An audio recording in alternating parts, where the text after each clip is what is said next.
If you work a job like many Americans do, you're most likely saving for retirement in a traditional retirement account like a 401k, a 403b, a 457, or any other tax-deferred vehicle.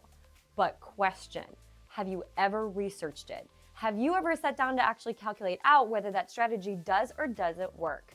Today, I'm going to show you through calculations why you should be running away from all traditional tax-deferred retirement accounts and what you could be doing with your money instead. My name is Amanda Ryba. I have been a licensed financial coach and consultant for the past 8 years as of the date this video was produced. And it is my goal to illuminate to the world what wealthy people do with their money. And one thing all wealthy people understand is you have no control over taxes and stock market volatility, two variables found inside your 401k. Now let's dive in and take a look at some real numbers. Let's assume you're saving for retirement in a traditional tax-deferred retirement account, such as a 401k, 403b, 457, TSP account, something like that. Let's say that you are 35 years old, you're currently making $120,000 a year. Your goal is to save for the next 30 years until you reach age 65. At that point, you plan to retire for the next 20 years, taking out income to live off of, and you think you might pass away by age 85 because that's the average age that your family members have also all passed away. Now let's assume that you're earning an average 8% rate of return every single year inside this tax-deferred account. This is not an actual rate of return, this is an average rate of return. So if you guys know the difference, it is different. If you don't, pause this video and check out the link in the description below to a video that explains this further. Now we journey through 3 different phases as we travel through retirement: contribution phase, accumulation phase, and distribution phase. In the contribution phase, let's say that you are saving $1,000 every single month. Times 12 months, that means that you're saving $12,000 a year. Let's assume that you are in approximately the 30% tax bracket with state and federal. Now, I live in California. We have 10% state tax out here. On average, most people I tend to find in federal are between the 22 and the 24% tax bracket. So you can kind of do the math. 30% is probably pretty average for most people that are making about $120,000 a year. And if you subtract out 30% in taxes, that means that you are deferring $3,600 in taxes every single year.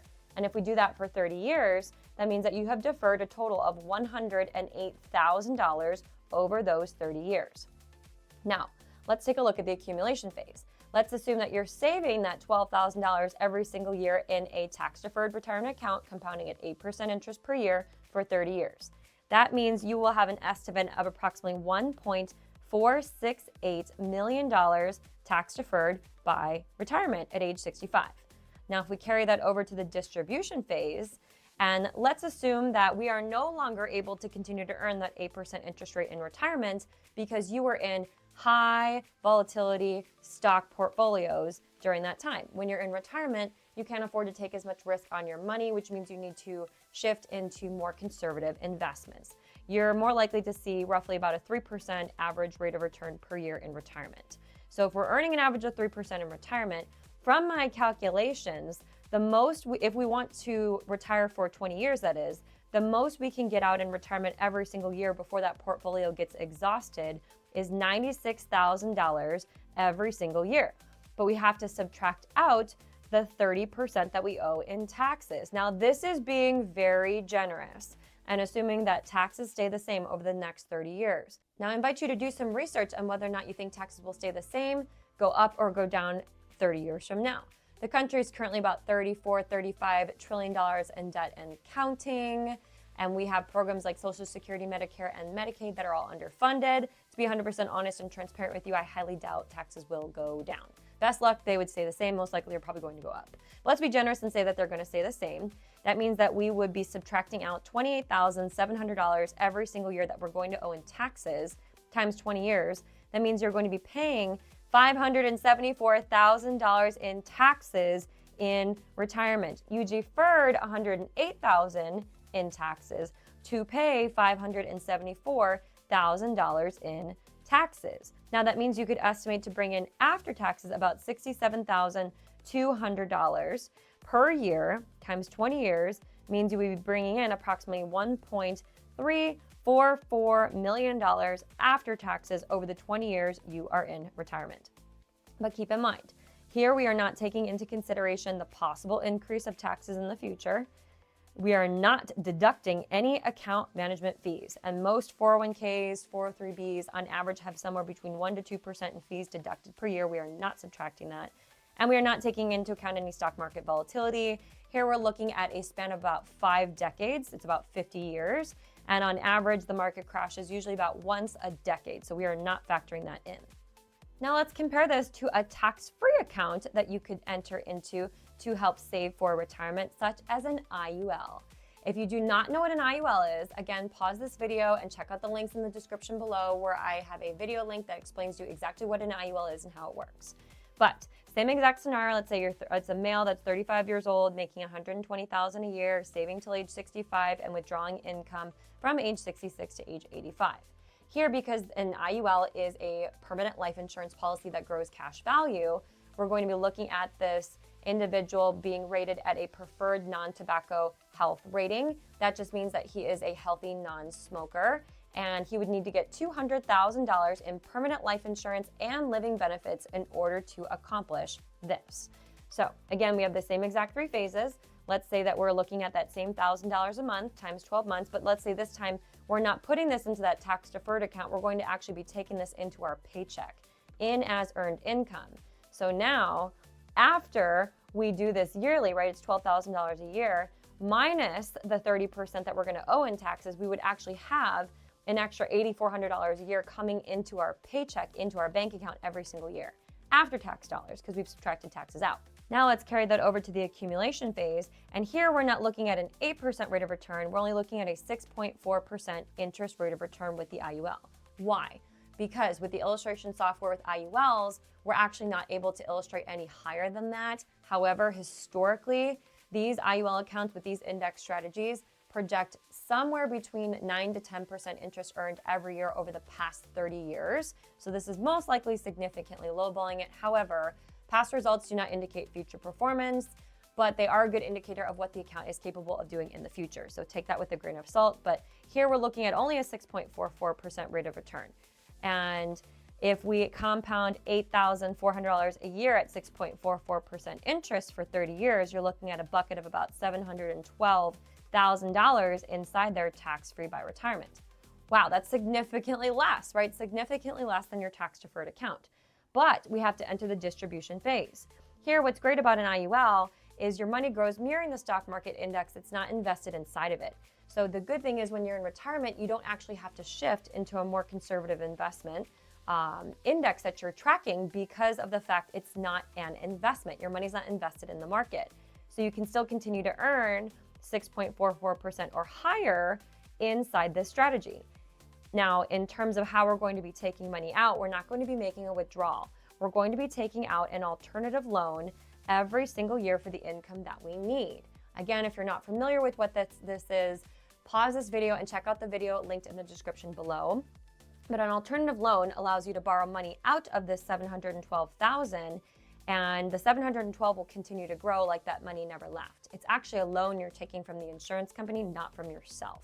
But they do charge you interest on that. So let's just say that they're charging an average of 5% interest per year to borrow that money out, and you're earning an average of 6.44% per year. So you're netting about 1.44% positive interest every single year.